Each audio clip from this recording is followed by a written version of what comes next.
Cette année, ballon été par le fait du soulier d'or européen, Lionel Messi, qui a remporté le trophée avec 36 buts, 3 buts d'avance sur Kylian Mbappé, qui n'a pas pu rattraper le retard hier soir. Monsieur Ndiano Malienko, l'arbitre, l'un des meilleurs arbitres espagnols, qui ce soir, après 19 ans, effectivement, de haut niveau et de Ligue espagnole, quittera, dira, c'est lui aussi adieu, effectivement, à la compétition. En tout cas, voilà pour cet écrin du Benito Villamarín dans le sud de Séville.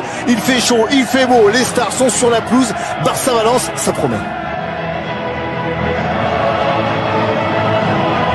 Et les joueurs qui sont rentrés sur cette pelouse, clairement avec le stade et ses 60 000 places qui ont été évidemment arrachées par les supporters du FC Barcelone. On a bien finalement voulu faire de cette rencontre, de cette finale, alors que souvent les finales de la Coupe du Roi pouvaient passer. Puis hier, ils ont accompagné, ils ont attendu les joueurs à l'aéroport, ils les ont attendus à l'hôtel.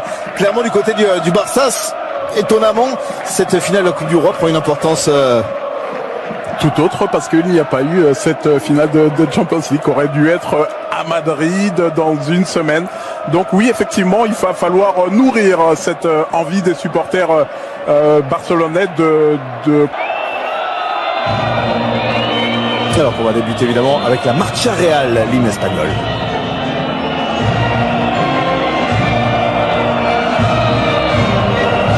Mais en tout cas, saison manquée pour l'ancienne formation de Valence. Le attention avec la passe de Clément Lenglet, plein axe pour Rodrigo qui va effacer. Il aurait pu. Coutinho, déviation pour Jordi Alba face à son club formateur. 300e ce soir pour Jordi Alba avec le FC Barcelone. Et là, il doit pas de réagir avec celui de Coutinho qui cherche encore la petite déviation. Ça a surpris Ivan Rakitic. L'équipe de Valence n'a rien de génial. C'est un 4-4-2 classique. Voilà.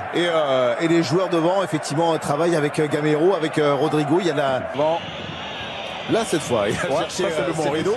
Voilà, justement, la bonne passe qui a amené un petit peu de danger.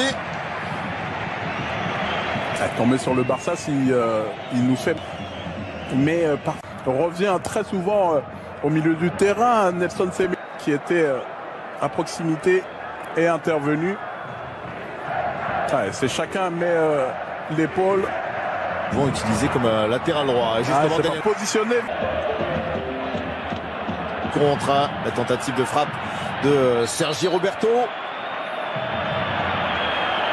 Qui fait faute derrière en voulant empêcher Gabriel Paulista de dégager ce ballon. Il y a eu le Messi qui est parti, Messi qui résiste à Parero, Messi qui frappe et qui n'accroche pas le cadre de Domenech sur cette frappe contrée par la défense valencienne. Le corner, 4 d'ouverture avec encore une fois Gérard Piqué. Attention avec le centre hors du sol, le contrôle derrière Kevin Gamero qui prend le temps d'ajuster, finalement d'ouvrir le score.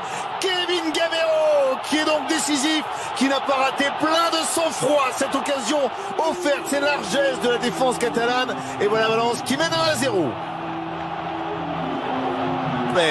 Qui va pouvoir le pousser une fois, qui va centrer pour le deuxième but, et cette fois c'est notre attaquant, c'est Rodrigo Moreno qui double la mise. 2-0 pour Valence. Le Barça est en train de sombrer dans cette finale. J'ai été critique ces dernières semaines sur l'efficacité de Rodrigo Moreno, mais là, ça c'est le positionnement de l'attaquant, ce qu'on espère. Oh, vous avez vu le réflexe de